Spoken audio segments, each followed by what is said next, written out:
Friends, ये story का 25वां भाग है। अगर आपने इससे पहले वाले भाग नहीं देखे हैं तो आप चैनल पर जाकर देख सकते हो। बहुत ही इंटरेस्टिंग स्टोरी है फ्रेंड्स। आपको इस स्टोरी बहुत ही मज़ा आने वाला है।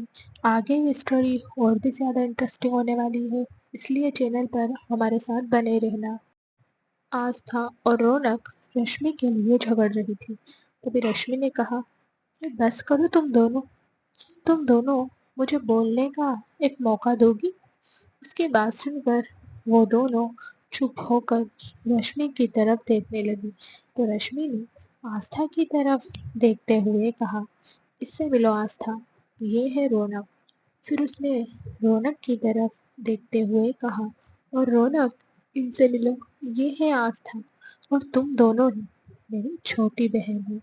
रश्मि की बात सुनकर आस्था और रौनक मुस्कुराने लगी। फिर उन दोनों ने रश्मि को गले लगा लिया। तो रश्मि ने कहा, अब तो तुम दोनों को सच पता चल गया है कि मैं तुम दोनों की ही बड़ी बहन हूँ। के सुनकर रौनक ने मुस्कुराते हुए कहा, लेकिन दी, आपने आज से पहले आस्था के बारे में मुझे कभी नहीं बताया। उसकी बात सुनकर रश्मि ने मुस्कुराते हुए कहा, क्योंकि मुझे पहले आस्था मिली ही नहीं थी। ये अभी कुछ दिनों पहले ही मुझे मिली है, और कुछ दिनों में हम दोनों के बीच इतना गहरा कनेक्शन बन गया, बिल्कुल बहनों की तरह। इतना कहकर उसने प्यार से आस्था के गालों को छू लिया। तभी रौनक ने पूछा, लेकिन आपका एक्सीडेंट कैसे हुआ था दी? क्या हुआ आपके साथ, और आपने मुझे बताया क्यों नहीं? उसकी बात पर रश्मि ने उसे समझाते हुए कहा, तुम्हें परेशान होने की कोई ज़रूरत नहीं है। मैं बिल्कुल ठीक हूँ। I am so sorry. मैं तुम्हें फ़ोन नहीं कर पाई। मैं वादा करती हूँ, अब आगे से ऐसा नहीं होगा। ऐसे ही वो तीनों बातें करते हुए अंदर जाने लगी। वहीं रश्मि जिस काम के लिए वहाँ आई थी, वो अपना काम पूरा करना चाहती थी। तभी उसे अपनी फाइल का ध्यान आया, क्योंकि वो अपनी ब्लू रंग की फाइल घर पर ही भूल गई थी। उसने अपने सिर पर हाथ मारा और अपने मन में बोली, मैं इतनी बड़ी बेवकूफ़ी कैसे कर सकती हूँ। दरअसल आकाश ने रश्मि के साथ जो बर्ताव किया था, तब से रश्मि के दिमाग से वो फाइल निकल गई थी, और आकाश के बारे में सोचते हुए वो आस्था के साथ यूनिवर्सिटी पहुंच गई। रश्मि को इस तरह परेशान होते देखकर रौनक ने पूछा, क्या हुआ दी? आप ठीक तो हो? क्या आपके सिर में दर्द हो रहा है?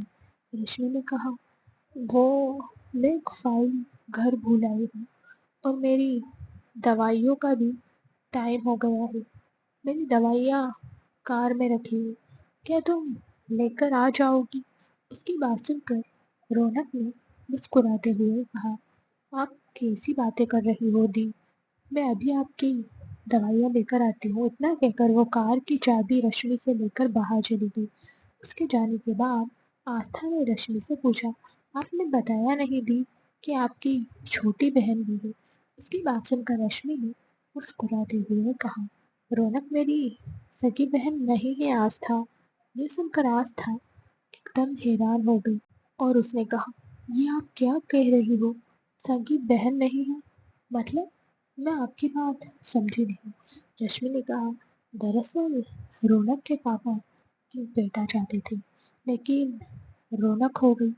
इसके बाद से रौनक के पापा ने रौनक की मम्मी के साथ मारपीट करनी शुरू कर दी और शराब पीनी शुरू कर दी।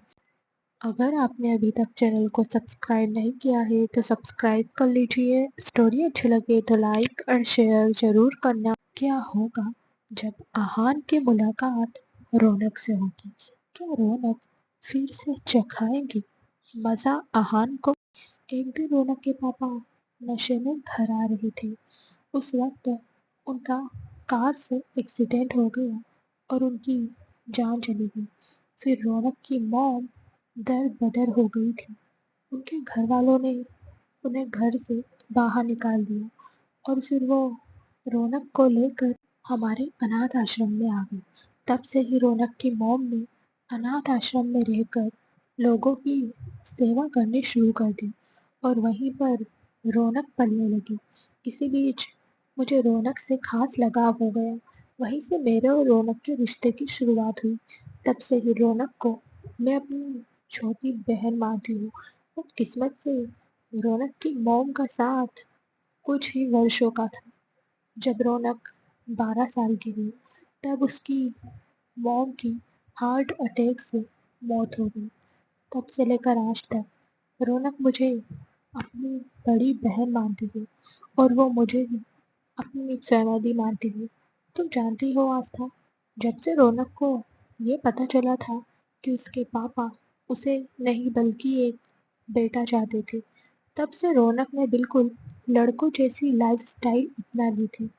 उसने लड़का बनने की कोशिश करनी शुरू कर दी और आज देखो वो बिल्कुल लड़कों की तरह है। मारपीट से वो बिल्कुल पीछे नहीं हटती, बुलेट चलाती है। उसने मेहनत करके अपने बलबूते पर अपनी एक छोटी पहचान बनाई है और वो बस इतने में ही खुश है। उसने अब डॉक्टर बनने का फैसला लिया है तो मैंने उसे सपोर्ट किया और इस कॉलेज में पिछले साल मैंने उसका एडमिशन करवा दिया। रौनक के पास्ट के बारे में जानकर आस्था की आंखें नम हो गई। वाकई में रौनक ने अपने बचपन में कितना कुछ सहन किया था। वहीं दूसरी तरफ रौनक जैसे ही कॉलेज के बाहर पहुंची तो उसे थोड़ी दूरी पर रश्मि की कार दिखाई दी।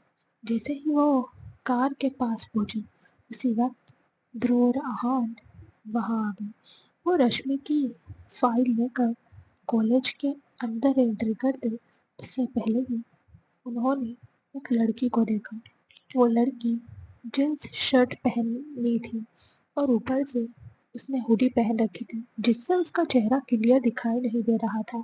वो पीछे से बिल्कुल लड़कों की तरह लग रही थी और वो लड़की थी रौनक।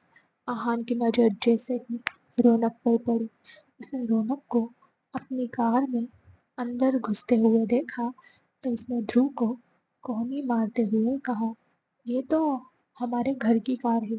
देखो, हमारी कार में चोरी हो रही है। मैं अभी इसी वक्त किसी को इस कार में घुसते हुए देखा है।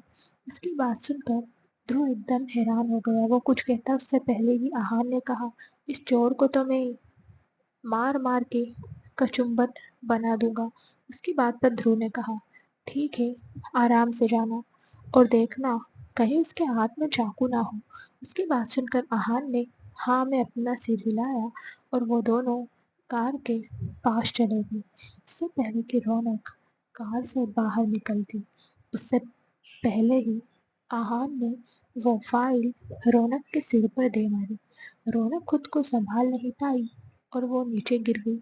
तो आहान ने जोर जोर से हंसते हुए कहा, बड़ा आया हमारी कार में चोरी करने वाला।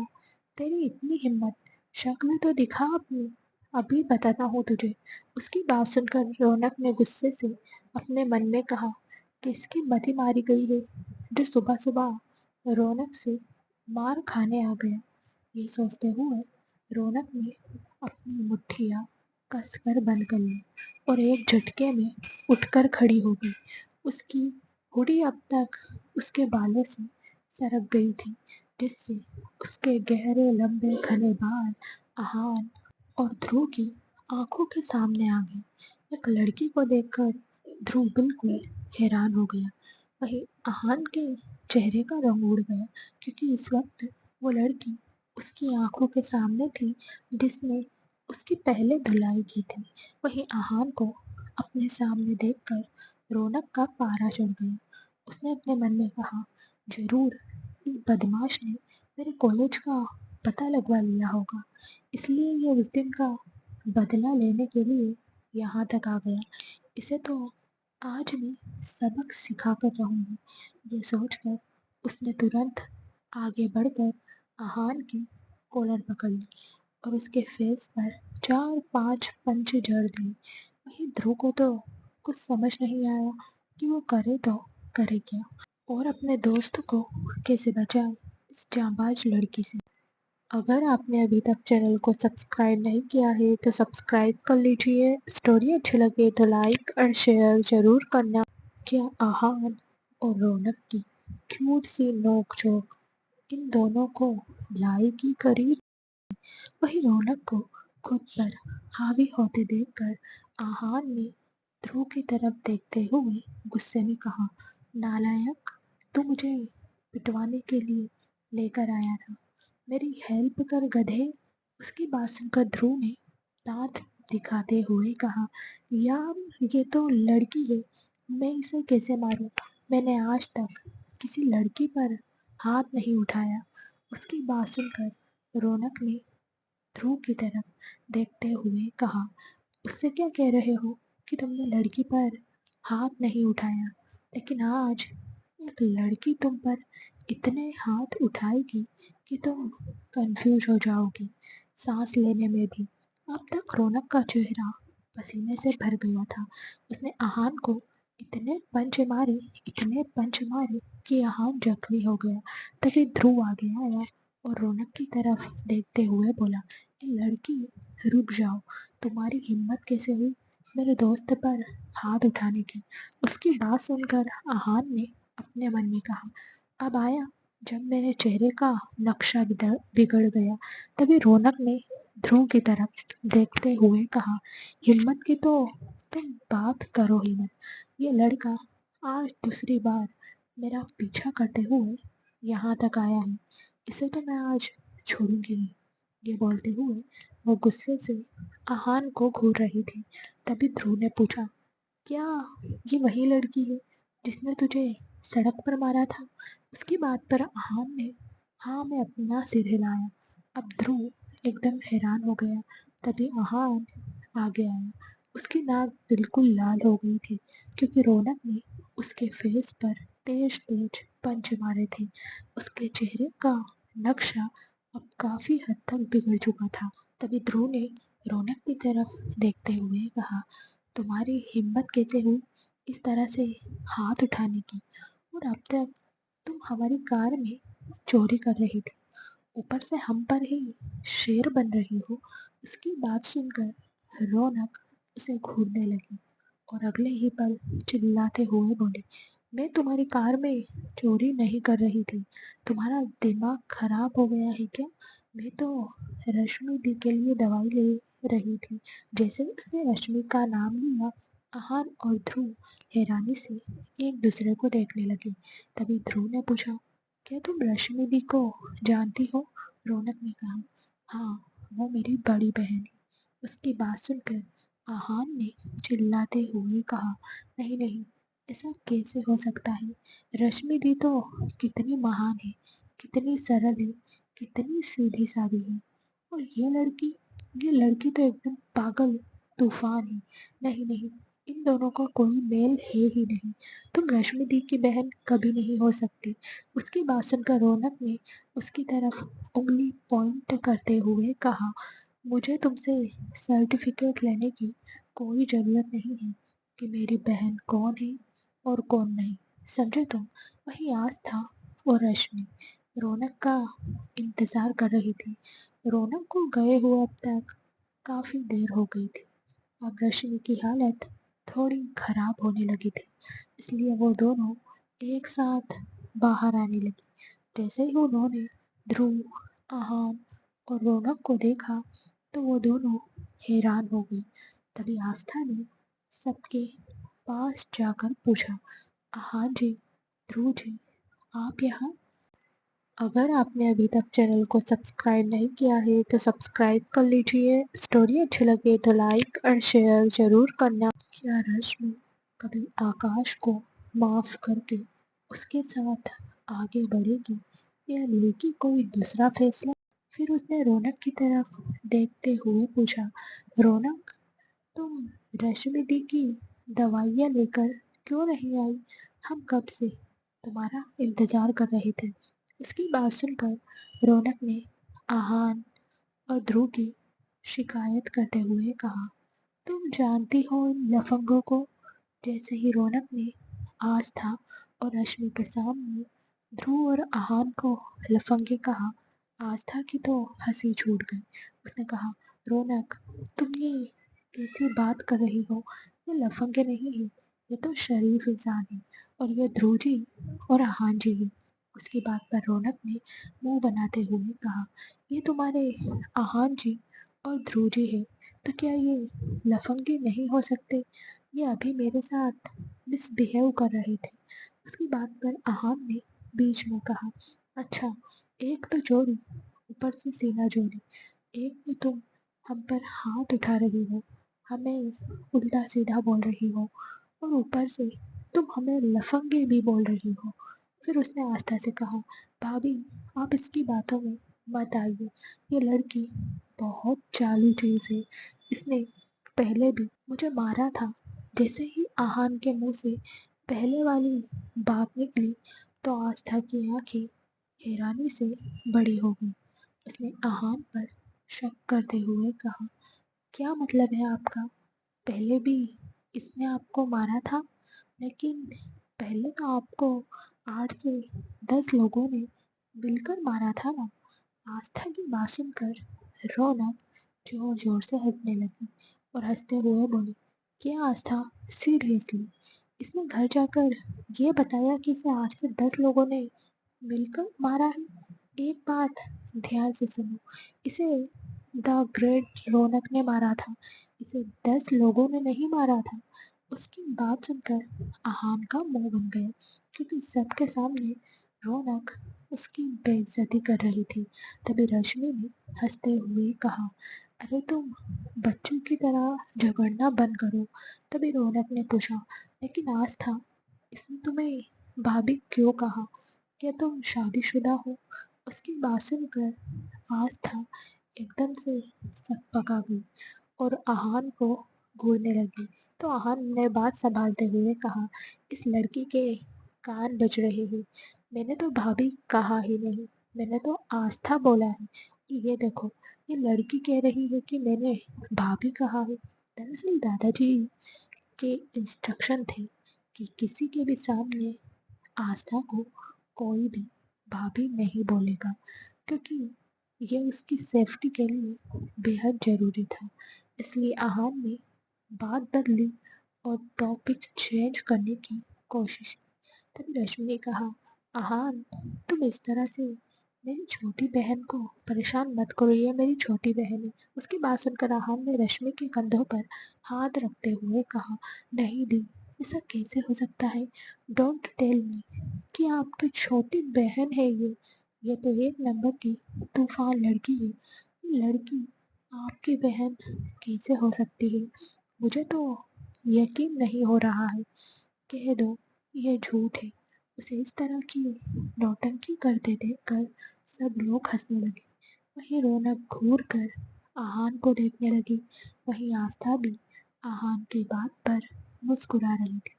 उसे मुस्कुराते देखकर आहान, ध्रुव, रश्मि काफी अच्छा महसूस कर रहे थे, क्योंकि 2-3 दिनों के अंदर आस्था काफी ज्यादा मुरझा गई थी, जैसे कोई फूल एकदम से सूख जाता है। तभी आहान ने वो फाइल रश्मि को दी और बोला, दादाजी ने ये फाइल आपके लिए भिजवाई है, और ये आपकी दवाइयाँ ले लीजिए। उसकी बात पर रश्मि ने हाँ में अपना सिर हिलाया, तो आहान और ध्रुव वहाँ से जाने लगे।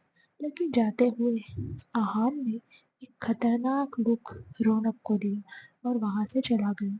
वहीं रौनक, रश्मि और आस्था एक दूसरे से बातें करते हुए कॉलेज के अंदर चली गई।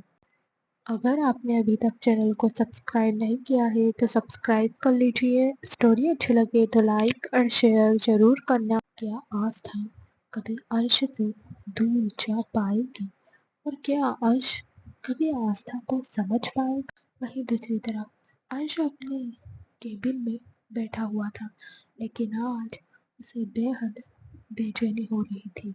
आस्था ने आज सुबह जो कुछ भी बातें उससे बोली थी, वो बातें अंश के दिमाग में गूंज रही थी। उसने एक जोरदार पंच कांच की टेबल पर दे मारा, जिससे वो टेबल चकनाचूर होकर नीचे गिर गई। और फिर अंश ने चिल्लाते हुए कहा, वो मुझसे नफरत नहीं कर सकती, वो नहीं कर सकती मुझसे नफरत।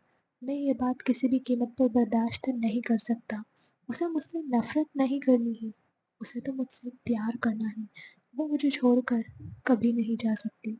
इस वक्त अंश बड़ा ही अजीब लग रहा था। उसे आस्था की कुछ मिनट के अंदर अंदर याद आने लग गई थी, और वह भी इसी वक्त आस्था से मिलना चाहता था। उसका किसी भी काम में दिल नहीं लग रहा था। हालांकि अंश का काम करे बिना खाना हजम नहीं होता था, क्योंकि काम को उसने अपनी जिंदगी का एक इम्पोर्टेंट हिस्सा बना लिया था। लेकिन अब वो एकदम से ही लव हॉलिक बन चुका था। ऐसा लग रहा था जैसे आस्था का प्यार उसके रोम रोम में बस गया है, और अब वो बस आस्था को अपने करीब देखना चाहता है। उसने बाहर बैठे हुए देव, मारिया, टाइगर को केबिन में बुलाया और उनकी तरफ देखते हुए बोला, मैं अच्छी तरह से जानता हूँ, मैंने आज तक तुम लोगों को जितने भी लीगल इलीगल काम दिए हैं, तुम लोगों ने बिना किसी सवाल के वो सारे काम किए। लेकिन एक बात है जो मैं सिर्फ तुम तीनों के साथ डिस्कस कर सकता हूँ। उसकी बात सुनकर तीनों हैरानी से एक दूसरे को देखने लगे। तभी टाइगर ने पूछा, बताइए ना कि क्या बात है। अंश ने कहा, तुम तीनों जानते हो आज तक मेरी कोई कमजोरी नहीं रही, लेकिन अब मेरी एक कमजोरी बन चुकी है, और वो है आस्था। और मेरी कमजोरी हमेशा से मेरे दुश्मनों को तलाश रहती है। तो मैं नहीं चाहता कि मेरी कमजोरी पर किसी तरह का वार हो। मैं आस्था को हर चीज़ से महफूज रखना चाहता हूँ। उसके आसपास मैं किसी को भी बर्दाश्त नहीं कर सकता। ये बात अंश बड़ी ही जेंटल टोन में बोल रहा था, लेकिन उसकी बातों में कुछ ऐसा था जो इस तरह से उन तीनों को जता रहा था कि अगर आस्था को कुछ भी हुआ तो वो इस पूरी दुनिया को आग लगा देगा। वहीं मारिया के चेहरे पर एक छोटी सी मुस्कुराहट थी, क्योंकि अंश आज उनके सामने इस तरह से अपनी कमजोरी बता रहा था, अपना जुनून बता रहा था, अपनी मोहब्बत का इजहार कर रहा था। मारिया को अंश की ये बातें अच्छी लग रही थी, और वो सोच रही थी कि चलो उसके किंग की लाइफ में भी प्यार आ ही गया। लेकिन जिस तरह की हरकत उसके किंग ने आस्था के साथ की थी, कि आस्था उसके बाद अंश से प्यार कर पाएगी, ये सोचकर मारिया परेशान भी हो रही थी।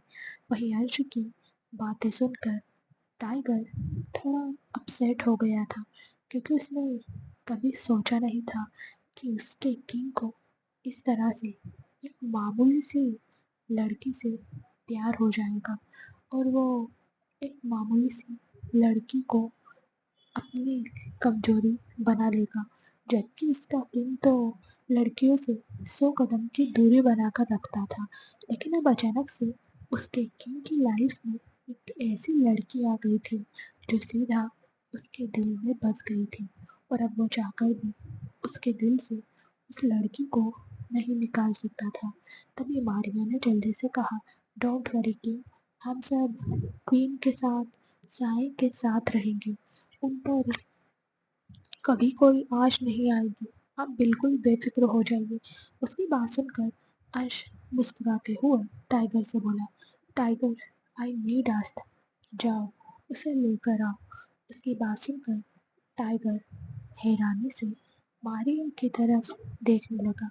मारिया के चेहरे को देखकर वो और भी ज़्यादा गुस्से से तमतमा उठा, लेकिन फिलहाल वो भी अंश की बात मानकर वहां से निकल गया। वहीं दूसरी तरफ अबीर सिंह राठौर ने अपने कुछ आदमियों को कॉलेज में भिजवा दिया था, ताकि वो आस्था पर नज़र रख सके कि आस्था आज कॉलेज आई है या नहीं।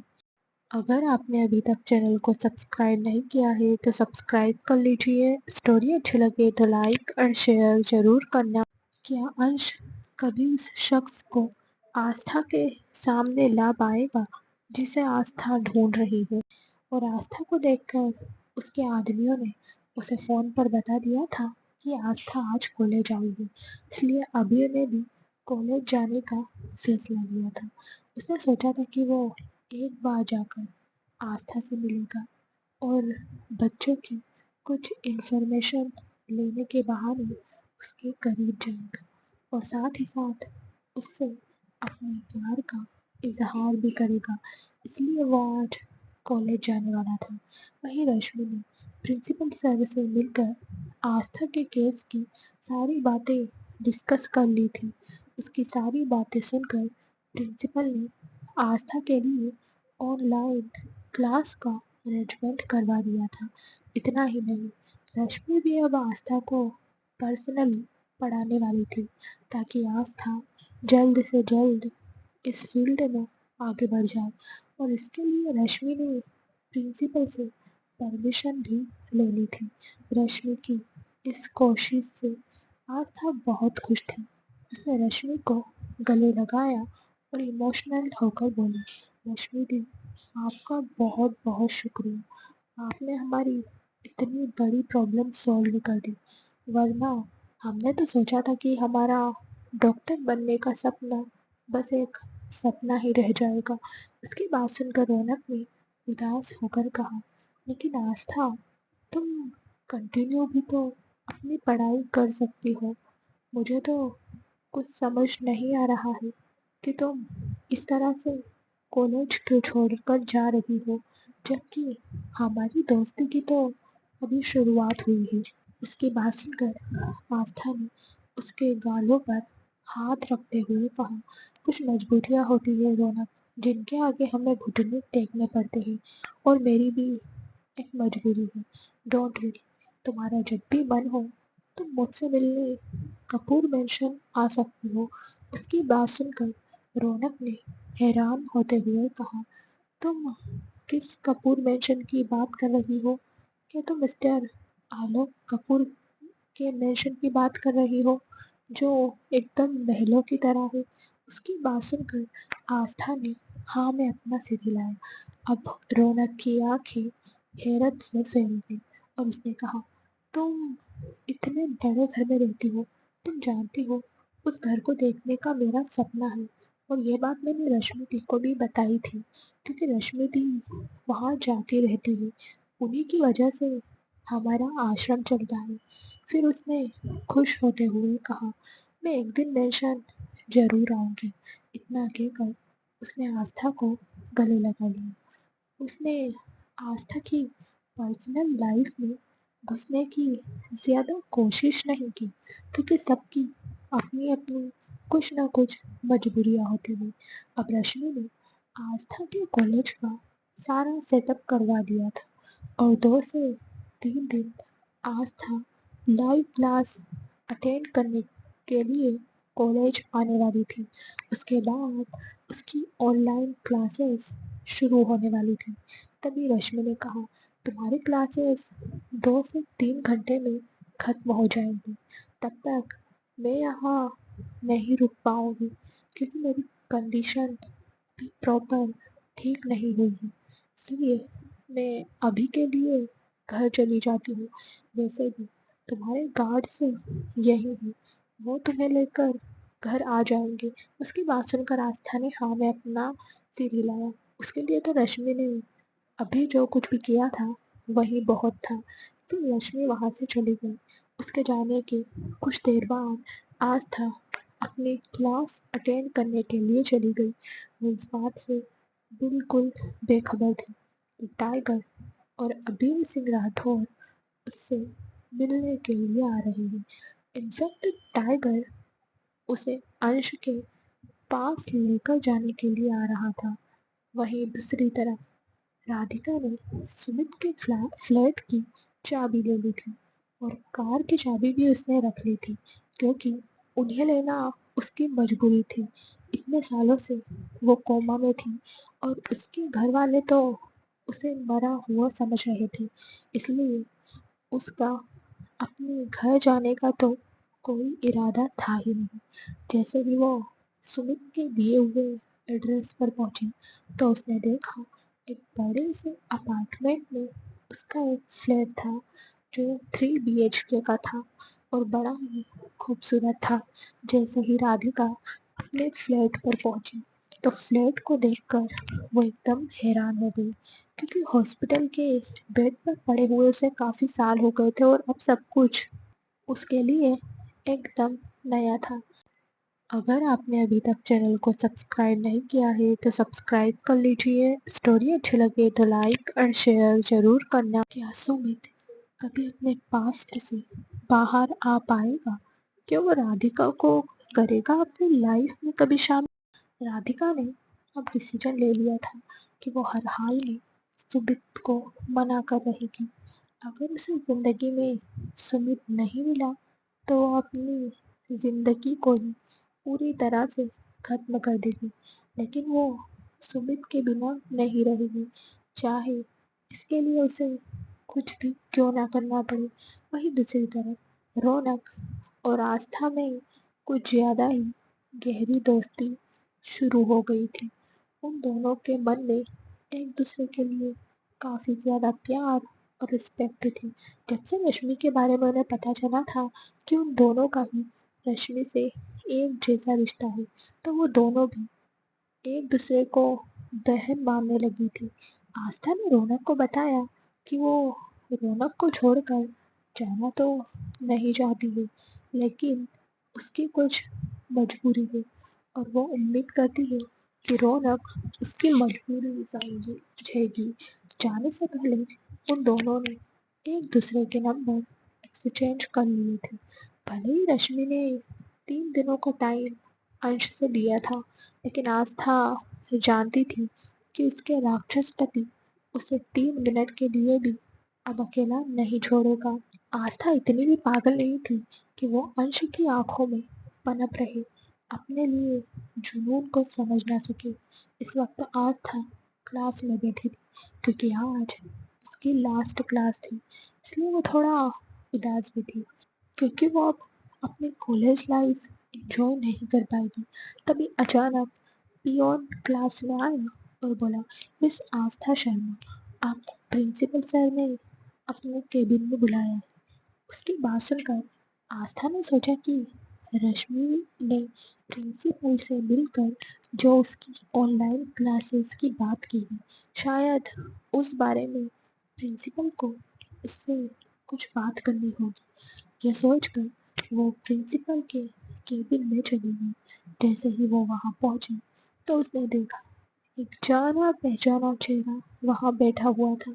वो कोई और नहीं बल्कि अबीर सिंह राठौर था। प्रिंसिपल सर ने आस्था को अबीर से इंट्रोड्यूस करवाते हुए कहा, मिस आस्था, एक्चुअली अबीर आपसे कुछ बात करना चाहते हैं।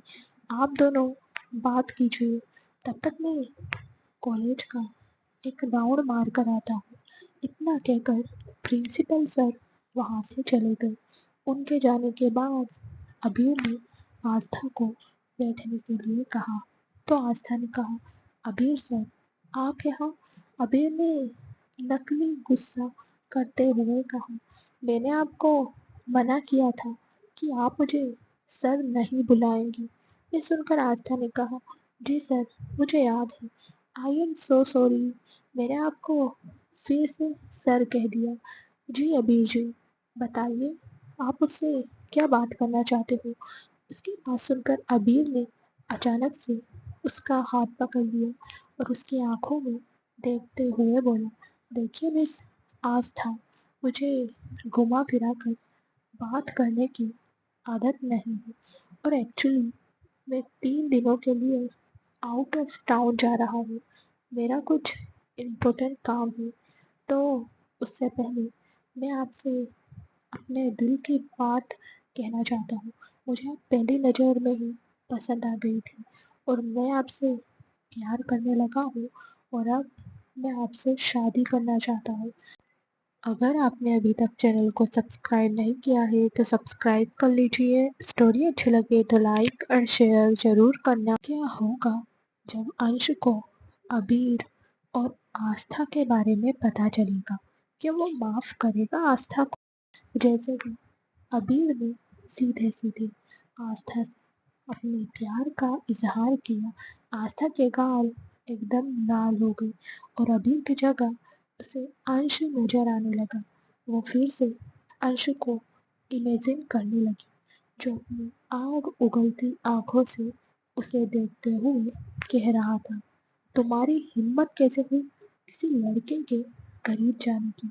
किसी लड़के की इतनी हिम्मत कैसे हो गई कि वो तुम्हें प्रपोज कर रहा है? जरूर तुमने ही कोई गलती की होगी। अंशु को इमेजिन करके आस्था की सांसें एकदम से उखड़ने लगी और उसे खांसी आना शुरू हो गई। अबीर ने जल्दी से उसकी कमर को सहलाया और उसे पानी का ग्लास थमा दिया तो आस्था जल्दी जल्दी पानी पीने लगी। पानी की कुछ बूंदें उसके कपड़ों पर भी गिर गई तो अबीर ने अपना रुमाल निकाल कर उस पानी को साफ करने की कोशिश की।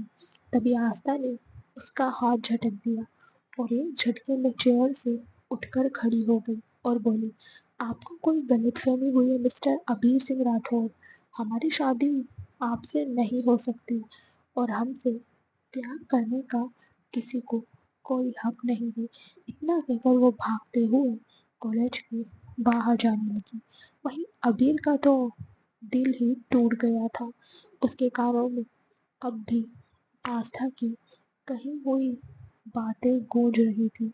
वो तो सपने में भी नहीं सोच सकता था कि आस्था सीधे सीधे उसके मुंह पर ही उसे मना कर देगी। उसे तो लगा था कि वो इतना ज़्यादा कामयाब है, इतना हैंडसम है, किसी भी लड़की को अगर वो प्रपोज करेगा तो हर लड़की उसे एक सेकंड में ही एक्सेप्ट कर लेगी क्योंकि वो तो बड़ा ही कूल और हैंडसम था।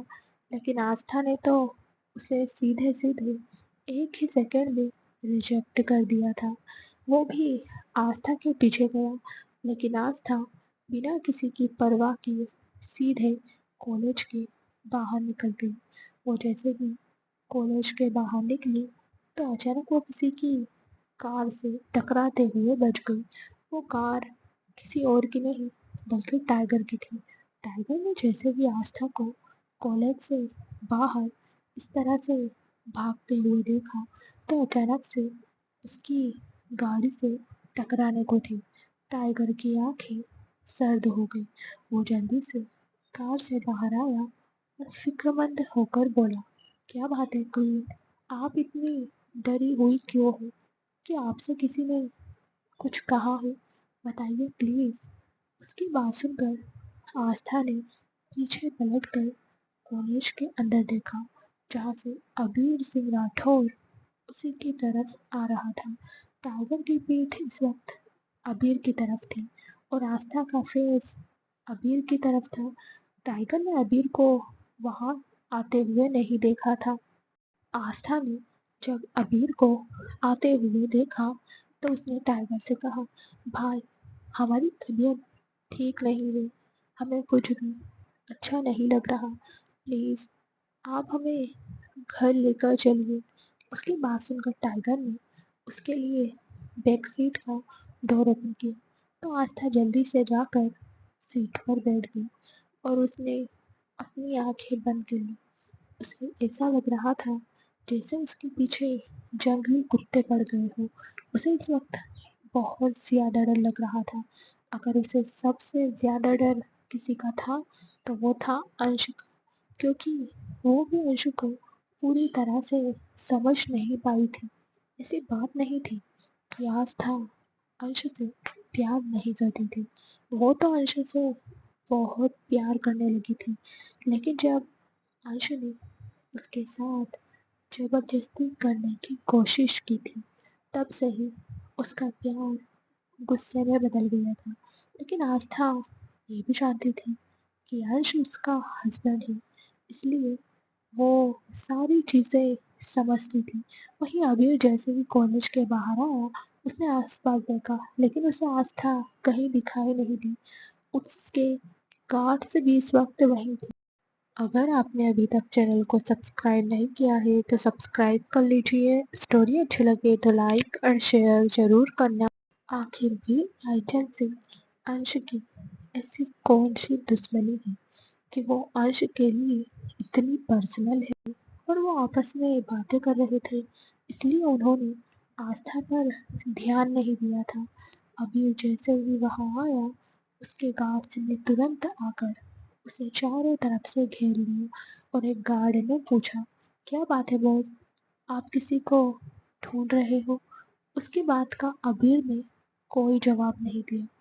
30 मिनट बाद टाइगर की कार कपूर इंडस्ट्री के बाहर आकर रुकी।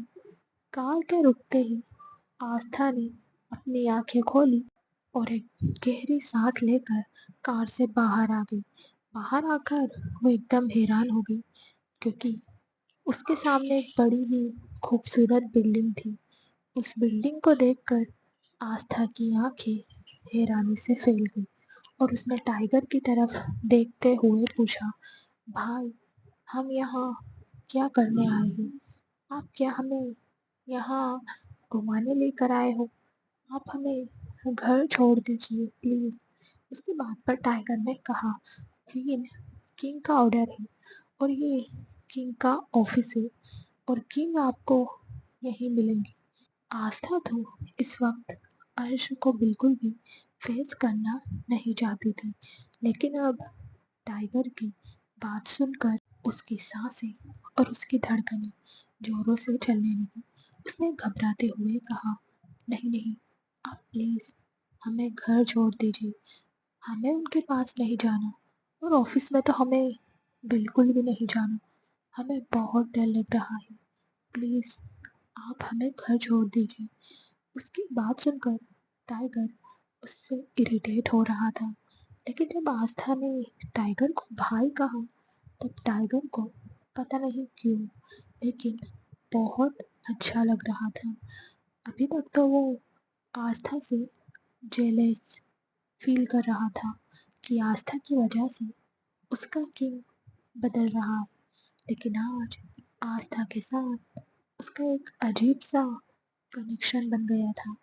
उसे वाकई में आस्था के साथ अपनी छोटी बहन वाली फीलिंग आ रही थी। वही अंश, जो आस्था के कार से बाहर उतरते ही कैमरे के थ्रू आस्था को एक बड़ी सी स्क्रीन पर देख रहा था और उसकी घबराहट भी समझ रहा था। आस्था को इस तरह से घबराते देखकर उसे अच्छा लग रहा था। उसने मुस्कुराते हुए कहा, आ जाओ मेरी आफत, आज के बाद अंश कपूर तुम्हें हमेशा अपनी नज़रों के सामने रखेगा। इस वक्त अंश की बातें बड़ी ही अजीब थी। कभी तो वो आस्था से गुस्सा हो जाता था और कभी आस्था से इतना प्यार करता था कि जिसका कोई अंदाजा भी नहीं था। सच तो ये था कि अर्श अपने पास्ट की वजह से अभी तक आस्था को पूरी तरह से एक्सेप्ट नहीं कर पाया था, उस पर यकीन नहीं कर पाया था। कहीं न कहीं उसे बार बार ये लग रहा था कि अगर उसने आस्था को ज़्यादा तकलीफ दी, आस्था के साथ ज़बरदस्ती की, उसे सही से प्यार नहीं किया या उसे सारे हक नहीं दिए, तो आस्था उसे छोड़कर चली जाएगी या फिर किसी और के साथ भाग जाएगी। ये बात अर्श किसी भी कीमत पर बर्दाश्त नहीं कर सकता। इसलिए उसे जो फीलिंग आ रही थी, जैसी फीलिंग आ रही थी, उसके अकॉर्डिंग वो आस्था के साथ बिहेव कर रहा था। वहीं टाइगर सीधा आस्था को प्राइवेट लिफ्ट के पास ले आया। वो लिफ्ट सीधे 12वें फ्लोर पर, यानी कि अर्श के केबिन वाले फ्लोर पर जाकर रुकने वाली थी। वो दोनों लिफ्ट के अंदर चले गए। लिफ्ट के अंदर आते ही आस्था को बहुत ज़्यादा डर लग रहा था और उसने अपनी आंखें कसकर बंद कर रखी थी। वो टाइगर के सामने खुद को कमज़ोर साबित करना नहीं चाहती थी। वैसे भी अर्श ने जो उसके साथ किया था, उसके बाद तो उसने डरना छोड़ ही दिया था। वही टाइगर एक तरफ खड़ा आस्था को देख रहा था। आस्था की हरकतें उसे थोड़ी अजीब लग रही थी, लेकिन उसने आस्था से कुछ कहा नहीं, क्योंकि उसे पता था कि उसका किंग कैमरे में उसे देख रहा है। कुछ देर बाद उनकी लिफ्ट 12वें फ्लोर पर आकर रुकी। जैसे ही लिफ्ट का डोर ओपन हुआ, आस्था जल्दी से लिफ्ट से बाहर आ गई और लिफ्ट की तरफ देखते हुए बोली, जान बची तो लाखों बार। धन्यवाद कान्हा जी, आपने हमें बचा लिया। फिर वो उस फ्लोर को ध्यान से देखने लगी। अगर आपने अभी तक चैनल को सब्सक्राइब नहीं किया है तो सब्सक्राइब कर लीजिए। स्टोरी अच्छी लगे तो लाइक और शेयर जरूर करना। क्या होगा जब अंश को अपनी फीलिंग्स का एहसास होगा? क्या आस्था रुकेगी अंश के पास? उस फ्लोर की खूबसूरती देखकर आस्था की आंखें बड़ी बड़ी हो गई और उसने अपने मन में कहा, राक्षस कपूर ने तो अपने काम करने की जगह को भी एकदम महल जैसा बना रखा है। क्या वाकई में ऐसे ऑफिस होते हैं? तभी उसकी नजर मारिया और देव पर गई, क्योंकि अंश ने उन दोनों को कुछ इम्पोर्टेंट फाइल का काम दिया था। वो फाइल कुछ और नहीं बल्कि अबीर सिंह राठौर को नीचे दिखाने की फाइल थी। अबीर सिंह राठौर जहाँ जहाँ ट्रस्ट किया करता था, साथ ही उसकी जितनी भी प्रॉपर्टी थी, धीरे धीरे अंश उन सब पर कब्जा करने के बारे में सोच रहा था, क्योंकि अबीर सिंह राठौर ने उससे टकराने की हिम्मत की थी। इसलिए अब अंश आबिर को फाइनेंशियली पूरी तरह से तोड़ना चाहता था। और रही बात वीर राजन की, तो वो वीर को खुद पर्सनली हैंडल करना चाहता था। हालांकि अभी तक उसे यही लग रहा था कि उसकी सीधे सीधे यही दो दुश्मन हैं। उसे इस बात के बारे में बिल्कुल भी एहसास नहीं था कि उसके और भी दुश्मन हैं जो उससे बेहद नफरत करते हैं, और वो अपनी नफरत में ना जाने कितनी ही सीमा लांघने वाले थे। वहीं मारिया को देखकर आस्था जल्दी से उसके पास चली गई और उसकी गले लगते हुए बोली, ड्राइवर मैडम, आप यहाँ क्या कर रही हैं?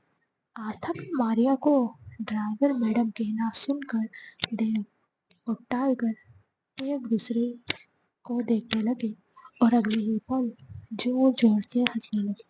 टाइगर के चेहरे पर बहुत कम मुस्कुराहट आती थी, लेकिन आस्था के इस तरह कहने पर टाइगर पहली बार खुद को हंसने से रोक नहीं पाया था। वहीं मारिया टाइगर को घूर रही थी, क्योंकि उसने पहली बार टाइगर को इस तरह से हंसते हुए देखा था। बचपन में टाइगर इसी तरह से हंसता था, लेकिन जैसे जैसे वो बड़ा हुआ उसने हंसना छोड़ दिया। आज टाइगर को देखकर मारिया को दिल ही दिल में अच्छा भी लग रहा था, लेकिन अगले ही पल उसने अपना चेहरा एक्सप्रेशन लेस कर लिया। वहीं आस्था टाइगर और देव को कंफ्यूजन से देख रही थी। उसे समझ नहीं आ रहा था कि वो दोनों किस पर हंस रहे हैं। तभी मारिया ने उसके कंधे पर हाथ रखते हुए कहा, क्वीन, आप ठीक हो? अंश, जो आस्था की बेसब्री से इंतजार कर रहा था, आस्था को मारिया के साथ देखकर उसकी बाहें तन गई। उसने अपने मन में कहा, इस लड़की की इतनी हिम्मत, मैं मरे जा रहा हूँ इसे अपने पास बुलाने के लिए, और ये आते ही इन सबके पास चली गई। और कितनी बोलती है ये लड़की, कुछ ना कुछ कचर कचर करती रहती है। इन सबका तो अभी कुछ करना पड़ेगा। अगर आपने अभी तक चैनल को सब्सक्राइब नहीं किया है तो सब्सक्राइब कर लीजिए। स्टोरी अच्छी लगे तो लाइक और शेयर ज़रूर करना। आखिर मारिया और टाइगर एक दूसरे से इतना क्यों चिढ़ते हैं? क्या ये आएंगे कभी करीब? ये सोचकर उसने देव, मारिया और टाइगर को एक मैसेज किया। देखते ही देखते वो तीनों अपनी जगह से खड़े हो गए और फटाफट से आस्था को बिना कुछ बोले प्राइवेट लिफ्ट से नीचे चले गए। वहीं आस्था कंफ्यूजन में उन्हें जाते हुए देख रही थी। तभी वहां अंश की आवाज आई, मिसेस आफत अंश कपूर, अब क्या बाहर ही खड़ी रहोगी? अंदर भी आ जाइए। यह आवाज सुनकर आस्था चारों तरफ देखने लगी क्योंकि उसे वहाँ सिर्फ और सिर्फ खूबसूरत सा टेक्सचर स्पेस दिखाई दे रहा था। उसे पता नहीं था कि केबिन का डोर किस साइड है और वो अंदर कैसे जाए, क्योंकि वहाँ पर सब कुछ एक जैसा था। असल में अंश का केबिन बिल्कुल वहाँ की वॉल के टेक्सचर की तरह था, जिसे आस्था पहचान नहीं पा रही थी। वो घबराहट में इधर उधर देखते हुए धीरे से बोली, मिस्टर राक्षस कपूर कहाँ है और ये कहाँ से बोल रहे हैं? हमें दिखाई क्यों नहीं दे रहा? हमने इन्हें साफ साफ सुबह ही बोल दिया था कि हम इन्हें अपने सामने भी देखना नहीं चाहते हैं, तो अब हमें यहाँ ऑफिस में बुलाने का क्या मतलब है? वही अंश कैमरे में लगे स्पीकर के थ्रू आस्था की सारी बातें सुन रहा था। हालांकि आस्था ने ये बातें काफी धीरे कही थी, लेकिन अंश ने उसकी सारी बातें सुन ली थी। उसने आस्था की तरफ देखते हुए अपने मन में कहा, तो मेरी प्यारी वाइफ ही एक बार फिर से मुझे राक्षस कह रही है। अब जो भी कहो, मैं तो सिर्फ और सिर्फ तुम्हारा ही। फिर उसने बायोमेट्रिक लॉक का इस्तेमाल करते हुए रिमोट के थ्रू डोर ओपन कर दिया। डोर ओपन होते ही आस्था डरते हुए सामने देखने लगी। अंश की हरकतें उसे काफी ज्यादा डरा देती थी। उसने एक गहरी सांस ली और अंश के केबिन की तरफ जाने लगी। उसने अब सोच लिया था कि अगर अंश ने एक बार भी उसे किस करने की कोशिश की तो वो उसे किसी कीमत पर नहीं छोड़ेगी। केबिन में आते ही वहां का इंटीरियर देखकर आस्था की आंखें चमक गई। सब कुछ एकदम परफेक्ट और बहुत ही खूबसूरत लग रहा था, लेकिन अंश के लिए तो उसकी बीवी से खूबसूरत वहां कुछ भी नहीं था। आस्था को देखकर अंश चेयर से उठा और आगे बढ़कर उसने एक झटके में आस्था को अपनी गोद में उठा लिया। ये देखकर आस्था पूरी तरह से हैरान हो गई और अंश की गोद में कसमसाते हुए बोली, हमें छोड़ दीजिए मिस्टर कपूर। हमने आपसे पहले ही कहा है कि हम आपसे नफरत करते हैं। हमें आपका साथ बिल्कुल भी अच्छा नहीं लगता। आप हमें छुए या आप हमारे साथ इस तरह से जबरदस्ती करें, हमें बिल्कुल भी ये पसंद नहीं है। वैसे भी आपने एक बार तो अपनी मनमानी कर ही ली है। अब हम आपको आपकी कोई मनमानी नहीं करने देंगे। वहीं आयशा को तो जैसा आस्था की कोई बातें सुनाई ही नहीं दे रही थी। वो आस्था को लेकर अपनी हेड चेयर पर बैठ गया और उसके बालों को आगे करके उसने अपना सिर आस्था के कंधे पर रख दिया और धीरे से बोला, don't move and don't say anything, just want to get some peacefulness. उसकी बात सुनकर आस्था को समझ नहीं आ रहा था कि आयशु को उससे ऐसा कौन सा सुकून चाहिए जो उसके पास है। इस वक्त आस्था की सांसें बहुत तेज चल रही थी और वो अंश को अपने पास बिल्कुल भी देखना नहीं चाहती थी। उसने कितनी ही बार अंश को खुद से दूर करने की कोशिश की थी, लेकिन वो जितना अंश को खुद से दूर करती, अंश उससे अपने इतने ही करीब कर लेता। अब आस्था के पास चुपचाप बैठने के अलावा कोई और रास्ता नहीं था। वो समझ चुकी थी कि इतने लंबे हट्टे कट्टे इंसान के सामने उसकी तो एक भी चलने वाली नहीं है। वही अंश इस वक्त सिर्फ आस्था से सुकून चाहता था, क्योंकि वो जब से ऑफिस आया था उसे एक अजीब सी बेचैनी हो रही थी।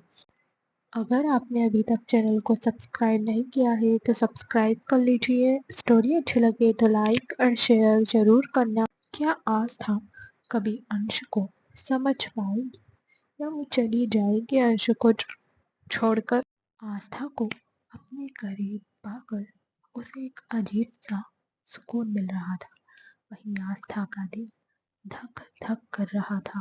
भले ही वो अंश को कितनी ही नफरत दिखा रही हो, इतना ही गुस्सा दिखा रही हो, लेकिन इस तरह से अंश के करीब आने पर उसकी धड़कनें बढ़ जाया करती थी। उसके दिल की हालत बहुत बुरी हो जाया करती थी। उसका दिल तेजी से धड़क रहा था। वहीं अंश भी आस्था के दिल की धड़कनों को सुन पा रहा था। आस्था के दिल की धड़कनें उसे एक अलग ही लेवल का सुकून दे रही थी, क्योंकि उसे लग रहा था कि आस्था के दिल की धड़कनें उसका नाम ले रही है। जब अंश को बैठे बैठे 15 मिनट हो गए तो उसने आस्था को और ज्यादा जकड़ लिया और आंखें बंद करके बैठ गया। वहीं आस्था की हालत एक ही पोजीशन में बैठे बैठे खराब हो चुकी थी। उसने अपने मन में कहा, कहीं ये राक्षस कपूर हमें इस तरह से बैठा कर गहरी नींद में तो नहीं सो गया। अब हम क्या करें? अब हम कैसे बचे इस पागल आदमी से? ये जगह चाहे कितनी ही खूबसूरत हो, लेकिन अब हमें इस खूबसूरत जगह से भी डर लग रहा है। ये सोचते हुए आस्था के माथे से पसीना निकल रहा था। तभी उसने धीरे से कहा, मिस्टर कपूर, ये आप क्या कर रहे हो? हमें दर्द हो रहा है। दरअसल आस्था इतनी देर से एक ही पोजीशन में बैठी थी, इसलिए उसे अपनी कमर में दर्द होने लगा था। अंश ने जब उसकी बात का कोई जवाब नहीं दिया तो आस्था ने फिर से कहा, आखिर आप हमारे साथ करना क्या चाहते हो? एक बार दर्द देकर आपको सुकून नहीं मिला, जो एक बार फिर आप हमें दर्द देना चाहते हो। एक बात हमारे कान खोल कर सुन लीजिए मिस्टर अंश कपूर। उस वक्त हम होश में नहीं थे, लेकिन अब हम होश में हैं और अब हम अपने साथ ऐसी घटिया हरकत बिल्कुल बर्दाश्त नहीं करेंगे, समझे आप? इस वक्त आस्था की आंखें अंगारे उगल रही थी। वही अंश बिल्कुल शांत था। उसने आस्था को अच्छे से अपनी गोद में समेटा और उसके कंधे पर किस करते हुए बोला, मैं समझ नहीं पा रहा हूँ मिसेस आस्था अंश कपूर, क्यों आपके पास मुझे बहुत सुकून मिल रहा है, लेकिन आपको मेरी एक बात माननी होगी। आप अंश कपूर का सुकून बन चुकी है, इसलिए अब आपको 24 घंटे अंश कपूर के साथ रहना होगा। एक और बात मिसेस आस्था अंश कपूर, मुझसे दूर जाने के बारे में कभी सोचना भी मत और कभी मुझसे नफरत मत करना, क्योंकि अंश कपूर सब कुछ बर्दाश्त कर सकता है, लेकिन अपनी बीवी की नफरत किसी भी कीमत पर बर्दाश्त नहीं कर सकता। उसकी बात सुनकर आस्था की आंखें छोटी हो गई। तभी अंश ने दोबारा कहा, मैं तुम्हें आखिरी बार समझा रहा हूँ, तुम मेरी जिंदगी हो और किसी को भी हक नहीं है कि कोई मेरी जिंदगी में झांक कर देखे, और मुझे पसंद नहीं है कोई तुम्हारे आसपास रहे। ये बात अपने दिल और दिमाग में अच्छे से बैठा लो। आस्था को अंश की बातें बड़ी ही अजीब लग रही थी। उसने अपने मन में कहा, ये पागल इंसान एक पल में मुझे अपनी दुनिया बता रहा है, तो दूसरे ही पल इतनी सन की बातें कर रहा है और बोल रहा है कि यह मुझसे प्यार करने लगा है। अंश की बातें अब आस्था के सिर के ऊपर से जा रही थी। उसे समझ नहीं आ रहा था कि आखिरकार अंश कहना क्या चाह रहा है। अगर अंश उससे अपनी गलती की माफ़ी मांगना चाहता है तो सीधे सीधे तरीके से उससे माफ़ी मांग ले। इस तरह से बातें गोल गोल क्यों घुमा रहा है? उसे खुद में ही खोए देखकर अंश ने अपने मन में कहा, इस लड़की को समझाने का कोई फायदा नहीं है। ये सोचकर उसने अचानक से आस्था को अपनी गोद से उठाया। तो आस्था गुस्से और नफरत के मिले जुले भाव से अंश को देखने लगी।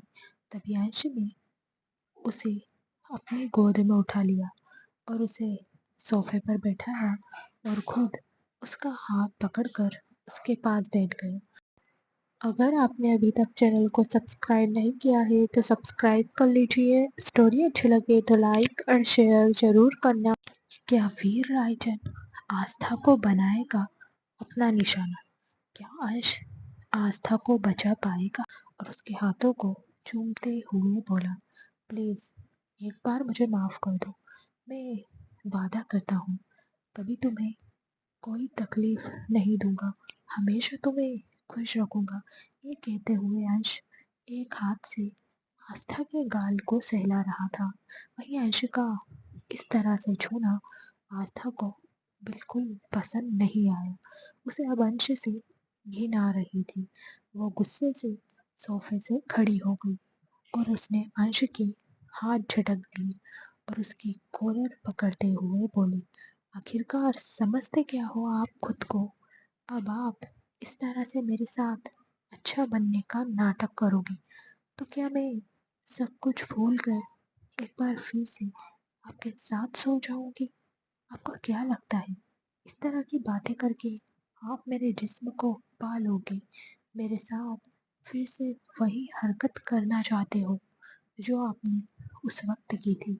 अंश, जिसका नेचर एकदम एरोगेंट था, आस्था की बातें सुनकर उसका दिल अंदर ही अंदर टूट रहा था। उसने आस्था के कंधों को पकड़ते हुए कहा, तुम मुझे गलत समझ रही हो। मैं तुम्हारे करीब आने की कोशिश नहीं कर रहा। मुझे तो तुम्हारे दिल में जगह चाहिए। तुम्हारे जिस्म के लिए मैं तुम्हारे पास नहीं आना चाहता। मेरी बात तो समझो। अगर तुम्हें मेरा छूना पसंद नहीं है तो जब तक तुम नहीं कहोगी मैं तुम्हें हाथ भी नहीं लगाऊंगा। बस मुझे दिल से माफ़ कर दो। मैं तुमसे वादा करता हूँ आइंदा से मैं कभी भी कोई गलती नहीं करूँगा। अंश अब आस्था को अपनी मोहब्बत का यकीन दिला रहा था। वहीं आस्था का पारा हद से ज़्यादा चढ़ चुका था। उसने अंश के दोनों हाथों को अपने कंधे से झटका और एक जोरदार थप्पड़ अंश के गाल पर दे मारा। थप्पड़ पड़ते ही अंश का फेस दूसरी तरफ झुक गया। तभी आस्था ने अपनी इंडेक्स फिंगर अंश की तरफ पॉइंट करते हुए कहा, बंद करो अपना ये ड्रामा। मैं आपको अच्छी तरह से समझ गई हूँ। आप एक नंबर के अय्याश आदमी। आपने मेरे साथ जबरदस्ती करने की कोशिश की जिसके लिए मैं आपको कभी माफ़ नहीं करूँगी। मुझे तो लगता है आपकी मॉम ने ही आपको ढंग के संस्कार नहीं दिए कि किसी औरत के साथ या किसी लड़की के साथ किस तरह से बिहेव करना चाहिए। काश आपकी मॉम ने आपको जन्म देने के बाद ही मार दिया होता या फिर आपको जन्म ही ना दिया होता तो आज कम से कम आप ऐसी घटिया काम तो नहीं करते। आस्था को अब खुद ही पता नहीं था कि इस वक्त गुस्से में वो कितनी ज्यादा आगे बढ़ चुकी है। उसने अंश के ना जाने किन जख्मों को बुरी तरह से कुरेद दिया था। वही अंश की हालत बहुत खराब हो गई थी क्योंकि आस्था ने कुछ ही मिनट में उसे काफी तकलीफ दे दी थी। उसकी आंखें एकदम लाल हो चुकी थी। वही आस्था को अब अंश की आंखें देखकर डर लगने लगा था। तभी उसे एहसास हुआ कि उसने गुस्से में अंश कपूर पर हाथ उठा दिया और वो अब डरते डरते अंश की तरफ देखने लगी। तभी अंश ने हल्की सी मुस्कान के साथ आस्था की तरफ देखते हुए कहा, मिसेस आस्था अंश कपूर, वाकई में आप अंश कपूर की बीवी बनने के लायक हैं क्योंकि आप भी किसी का उधार नहीं रखती। आज आपने मुझे मेंटली हर्ट किया और मैंने आपको फिजिकली हर्ट किया था तो अब हम दोनों का हिसाब बराबर हो गया है। जैसे ही अंश ने ये कहा आस्था की आंखें हैरानी से बड़ी हो गई। उसने तो सोचा था कि अब अंश उस पर हाथ उठाने के जुर्म में सीधा सीधा अपनी गन निकाल कर उसे शूट कर देगा, लेकिन अंश तो अब उससे कह रहा था कि उसने अपना हिसाब बराबर कर लिया। इससे पहले कि आस्था कुछ कहती अंश का फोन रिंग करने लगा। अंश ने आस्था की तरफ देखते हुए फोन पिक किया तो दूसरी तरफ से कुछ ऐसा कहा गया जिसे सुनकर अर्श की पकड़ अपने फ़ोन पर कस गई। उसकी आंखें एकदम सुर्ख लाल हो गई। वहीं आस्था, जो थोड़ी देर पहले अंश की बातों का मतलब समझने की कोशिश कर रही थी, वो अब कांपने लगी। उसे इस तरह से कांपते देखकर अंश ने कहा, आपको मुझसे डरने की जरूरत नहीं है। अब आपको अंश कपूर कोई तकलीफ नहीं देगा और आपकी बिना परमिशन के आपको हाथ भी नहीं लगाएगा। इतना कहकर वो फटाफट से केबिन से बाहर निकल गया। बाहर निकलते वक्त उसने मारिया को मैसेज कर दिया था कि वो आस्था को घर लेकर चली जाए। स्टोरी को लास्ट तक देखने के लिए थैंक यू सो मच। आपको स्टोरी कैसी लगी कमेंट करके ज़रूर बताना। अगर आपने चैनल को सब्सक्राइब नहीं किया है तो सब्सक्राइब भी कर लेना।